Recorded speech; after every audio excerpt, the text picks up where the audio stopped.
Hey everybody, Timothy here for Sharp 11 Music. I just had a wonderful chat with the great, legendary Ron Bumblefoot Thal. He's really a super cool guy, really chill, really humble, super friendly, very knowledgeable, and very wise. And I had a great talk with him. Halfway through our chat, my camera decided not to work anymore, so I had to switch over to another webcam. So sorry about that. Anyway, here's the talk. Good. Oh, yes, let's talk. I have tons of questions for you, obviously. Thank you for being here. No, it's a Oh, pleasure. yeah. And my God, the things you guys do, it's amazing. Like Oh, I'm thank you. blown away by incredible ears. Yeah. Well, thanks. Is that something that you did ever, like transcribe stuff or? I did, in fact, about 30 years ago, I was working for Shrapnel Records. They were putting together something called Shrapnel University, and people made cassette tapes that they were going to sell. I don't know if it ever even came out, but it was cassette uh, guitar lessons, different things. And I was making the books, the transcriptions of everybody's riffs Oh, for the yeah. books. And just as a kid, that's how I would learn music, learn songs and everything is just dropping the needle, literally. Just drop the needle, listen for 3 seconds, retain it in your head, match it to the guitar. And you keep doing that until the guitar becomes like a voice where you can repeat what you hear and know exactly. You hear a riff, you know the relationship of notes, the distances, and the starting point. Your ears become eyes. So it was a great way to train the ears. Absolutely. I mean, the ears are the most incredible mathematician, two of them that we have. The fact that they can count thousandths of a second, calculate relationships between those things, stick it in your head, and your head just turns it into something you can use. I mean, they're the best calculators. They're quantum computers on the sides of our heads. Yeah. Yeah. And we don't even realize it. No, no, we take them for granted, as well as our voice. The fact that this hears something at a certain speed, waves per second, just pressure waves. It hears 440 of them per second. It counts 440. It says 440. It tells it to the brain. The brain says to this thing, open and close and let out exactly 440 puffs of air. Let's see if I got it. Right on. Yeah, it's magical. And we don't even stop to think about how incredible that is. No. We try to build things that can do that. Nature built it perfectly. Yeah. No. No. True. Little side thing. Do you have perfect pitch or do you have just a good? You have perfect pitch. Yeah. Ah, okay. Is that something that I don't have perfect pitch, but I heard things about it, the myths, the stories. No, they say that as you get older that it can like shift or change or something. Have you noticed that, or it's just been dead on forever? I think it's something that you have to keep up with, and you Okay. have to pay attention to it and keep exercising it.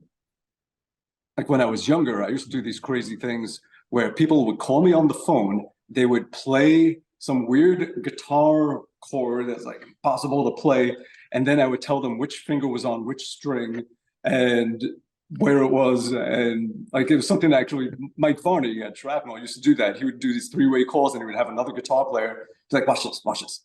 Okay, play a chord, play anything, play the weirdest thing you got. And I'd be like, all right, your first finger is on the second string of the fourth fret. Now, what you're doing is you're trying to trick me and you're tapping down on the third string over here on the 13th fret, and like that kind of thing. That's your ears become eyes, and anybody could do that. It's not some gift or anything. It's just something, if you put in the time and you practice it, you get better at it. And maybe some people just their biology, they have a head start. Some people are better runners. Other people have to work twice as hard to get up to that speed. Yeah. Whatever it is, but if you put in the work, it gets there. Yeah. Can So I do that's that now? I don't know. I haven't tried.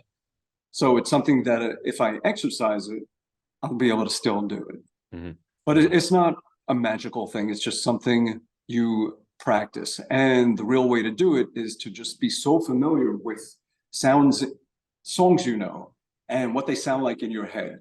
Listen to a song 1,000 times, and if you know that it's in E, as soon as you hear an E, you'll be like, oh yeah, it's the same E as that song, and you know it's an E because it's that song. It's all just finding things that you can relate to.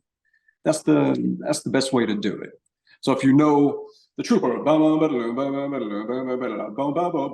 and you know exactly that it's bum, as soon as you hear ba, you're gonna know that it's in the E. It's when you hear in E, you'll think, oh, it's the first note of the trooper, or many Iron Maiden songs. Yes. Prowler, first song. Or anything. But definitely, if you want to know where E is, just listen to a lot of good old school metal, and you will have many references for an E. Yeah. Yeah, no shortages there. Well, that's very, very interesting. I did not know that about you, that you were so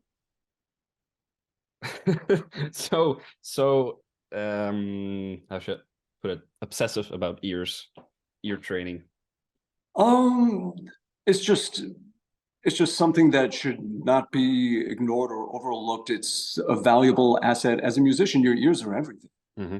Yep. So you should really nurture them, massage them, and have a comfortable pillow for them.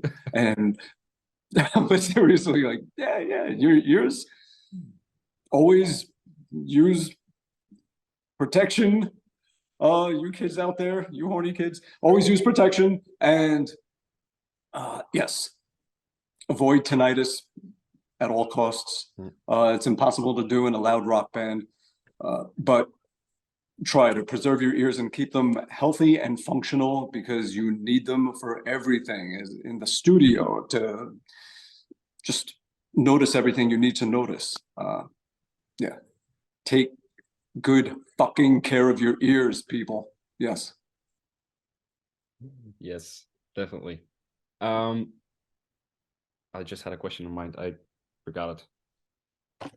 Doesn't matter. All right. Did you have any formal training? I did when I was a kid. I started playing at about 6 years old, and when I was 7, I was like, all right, I need to really learn. And I wanted to be a bass player.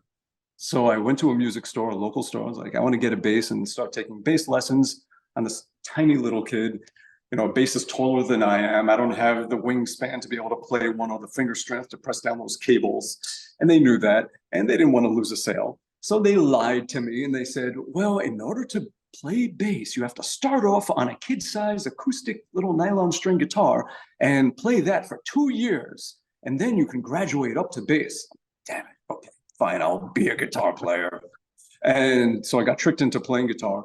And I studied all the academics, reading and all of that stuff, and just kept on going and became more and more fascinated by music theory, just the mathematics that makes nature work, and explored that more and more as I took more lessons and kept on going. Went to different teachers, like really good jazz teachers, and studying classical and everything. On my own, I would be listening to songs and trying to learn a million songs from a million bands, and be writing and recording with my band. And anything I learned, I would always pay it forward, and I would teach it or do it for others. So as my recordings got better, I started bringing in friends' bands and recording them. As I learned enough things that I could teach, I started teaching people. Yeah. So I just kept it going, but I did have 8 formal years of just the academics, and then a lifetime beyond that of continuing to just study, which never ends. You're always a student.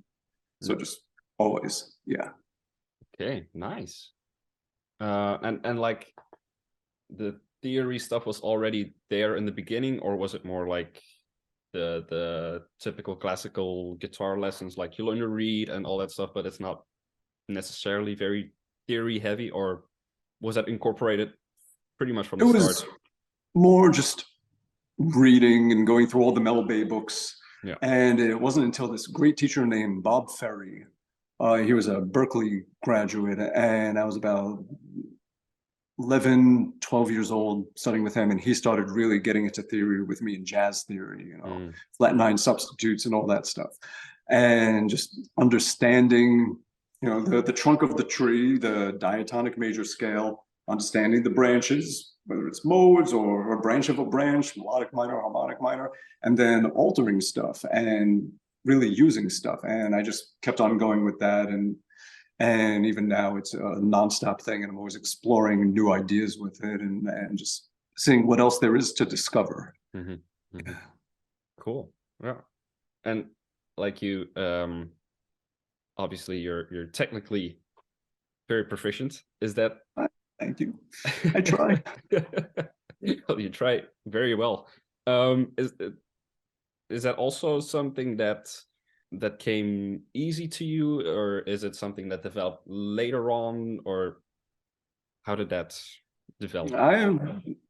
Well, in the beginning, I didn't really think about technique. I just wanted to be good enough to play whatever song I wanted to play. Yeah.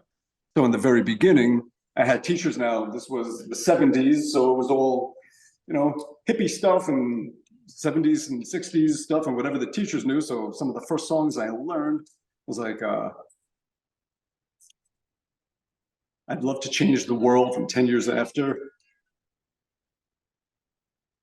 And rock and roll hoochie coo. And things like that. And it wasn't until also I was about 12, and I remember I was at a band practice, and one of the dude's friends was hanging out, and he asked me, he's like, "You know how to tap?" I was like, "What's tapping?" I'm like, thinking tap dance. And he's like, no, you put your finger down. He's like, "You ever hear of Eddie Van Halen?" I'm like, "Who?" And he showed me Mean Street. The intro was the first thing I heard, and I had no idea a guitar could sound like that, and it just blew my mind. But I did not know it, and it was just like a door to a whole new world opened up. It's like, all right, this thing is more than just a utility for making songs. Like, this is an expressive voice and an extension of your whole fucking soul and everything. And there's very few limits to what you can do to make a string talk. There's so many ways. So he showed me tapping, and I was going, he's like, "No, this way." And then figuring out this. And tapping the harmonics. And then understanding why, oh wait, there's a mirror out of the center of the string, which is where you find the first harmonic on any vibrating length of string, which means that, okay, so that means that anything you do this way, you'll find exactly the same over there. So if there's a mirror this way, and so I just started really getting into all of that and just putting it all together. The science stuff, the music theory, the playing stuff, and seeing how it all just really came together. And that's where I got into like using the thimble, where it's like, okay, just because the neck disappears, it doesn't mean the notes stop. So like, all right, how can we access the notes? Well, simplest thing, we're pressing a string to a metal fret. So we need to press something metal to the string, almost like a mobile fret. And that's where you get the extra notes from. But then also realizing that, okay, you have the doubling, the tripling, the quadruple, quintuple, everything of a frequency of a string that gives you those specific things. Well, if that's the case, if everything is a mirror from the center of the string, that means that it's also a mirror from the ends of the string toward the center, same damn thing. So that means that whatever you do from the end of the string, just the same way you got the harmonics coming out from the center, you should be able to get find them over there. So I started using it that way too, where I'm playing from both directions of the string instead of just going. You could take this little bit right here, put it over here, and play from this end of the string, and hit it there. Mm-hmm. So you can get both. Like that. Aha. The tricks of the trade. I'm getting all the secrets. Yeah, and the thing is also this moves in this direction. So you could, it's almost like having a fretless moving, like you could do so many. You can just use this to completely de-intonate the string so that it's almost like taking the bridge and moving it forward, Yeah. and all these frets no longer align.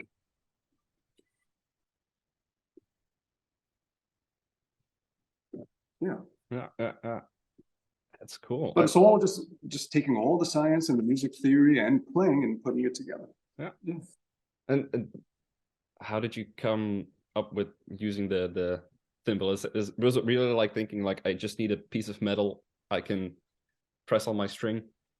Yeah, I used to take all kinds of things. I would have a 9-volt battery on a string and a rubber band that I would grab and play, but it was too cumbersome to just like stop everything to grab that. But really, anything you can use, a slide or a kazoo or anything can work.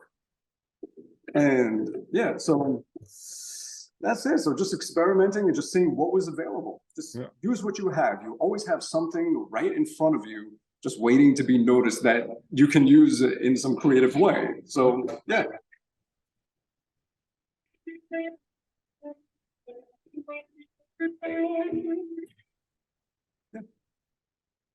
It was just another way of just fucking around trying to get more voices out of the string. Yeah, you definitely did that. I think the first time I heard you was on a Jordan Rudess solo album. Oh yeah, I did. I think 2 songs on that in 2009 or 2010. Yeah, somewhere around there. I think it was like an ELP cover, like 20 minutes. Yeah. And then your solo at the end came on, and I was like, what the hell is happening? You know? I remember I was recording it downstairs from here because they were doing work on this room, and I just had like an old laptop on a couch with like a little Focusrite and headphones, and I'm like laying the solo just on the floor with the laptop on the couch, just recording that thing. I remember, yeah. Well, there you go. Yeah. Awesome. Did you have any struggles when you were learning the guitar, like learning the fretboard and knowing where the notes are and stuff like that? Absolutely, yeah. I remember struggling so hard to play an F chord. And I kept going like this. And my teacher said, no, you can't do that. You have to be able to flatten this down and round these and get it down. And I remember at home, like taking my guitar and like throwing it on my bed. I was so frustrated, like trying to get it down. I couldn't get it. And I was just like, eh. And I remember throwing it, but like gently so that I didn't break the guitar. This weird mix of like, eh. And what else? I remember just trying to find where the notes are in this range. It's like, okay, here, E, F, G, A. But then once you get here, it's sort of that unknown area. I mean, once you hit 12th fret, it just repeats. And then I figured out, well, you just count backward. D, E, B, C, B, A, D. So that's it. I just, instead of trying to count up all the way, I just, count back from the octave. And eventually it all got filled in. And like anything, it's just, the more you do it, the more it just becomes natural. Yeah. So you kind of came up with your own system, your own way of working out a problem. Yeah. And there's always more than one way to figure something out, and you should always explore every way. So know it from this direction. Say you want a C sharp. Know from here, E, F, G, A, B, C, one higher between the D and A, C sharp.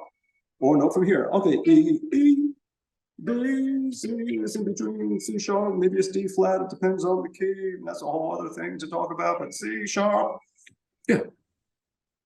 That's all, and eventually you don't even have to, like all of that thought process is not this, slow, I always equate it to walking. It's like, okay, I'm shifting to my right leg while I raise my left, I'm gonna swing my left leg forward. And I'm gonna have the back of my foot come down and touch the ground. Then I'm gonna roll forward on it and put the weight on it. Okay, now I'm on that. Now I'm gonna do the same with this. Like, no, you just fucking walk. But in the beginning, that's how it is, figuring that out.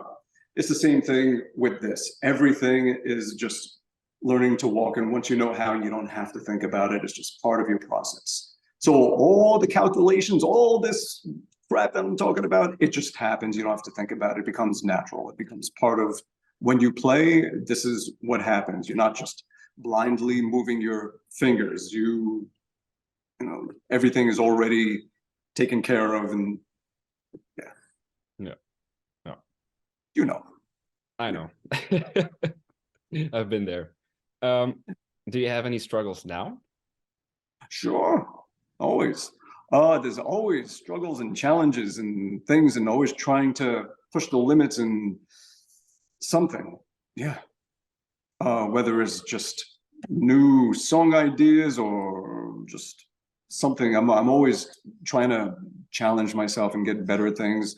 Not just this kind of thing, but also things like, okay, let's take all the 8-note bebop scales where you have 7 notes, but somewhere in between the pairs of whole steps, you put in an extra note.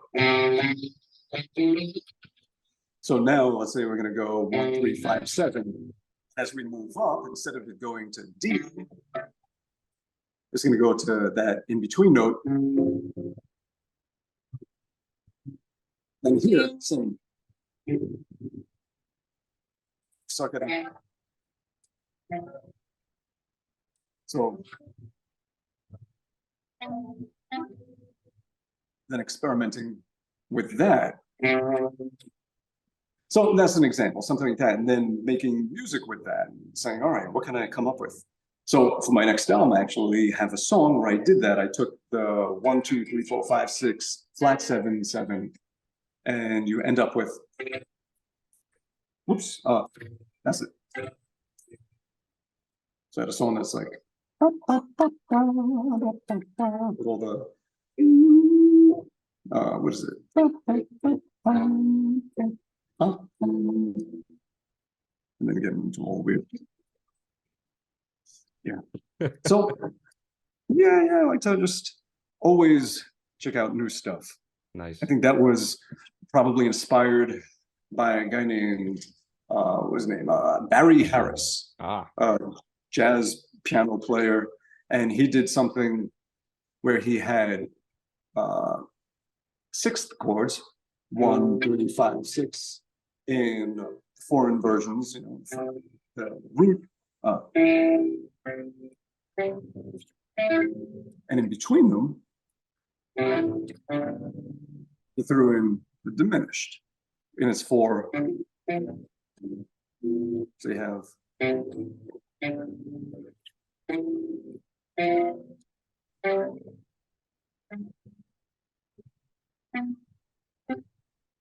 Which gives you the 1, 2, 3, 4, 5, flat 6, 6.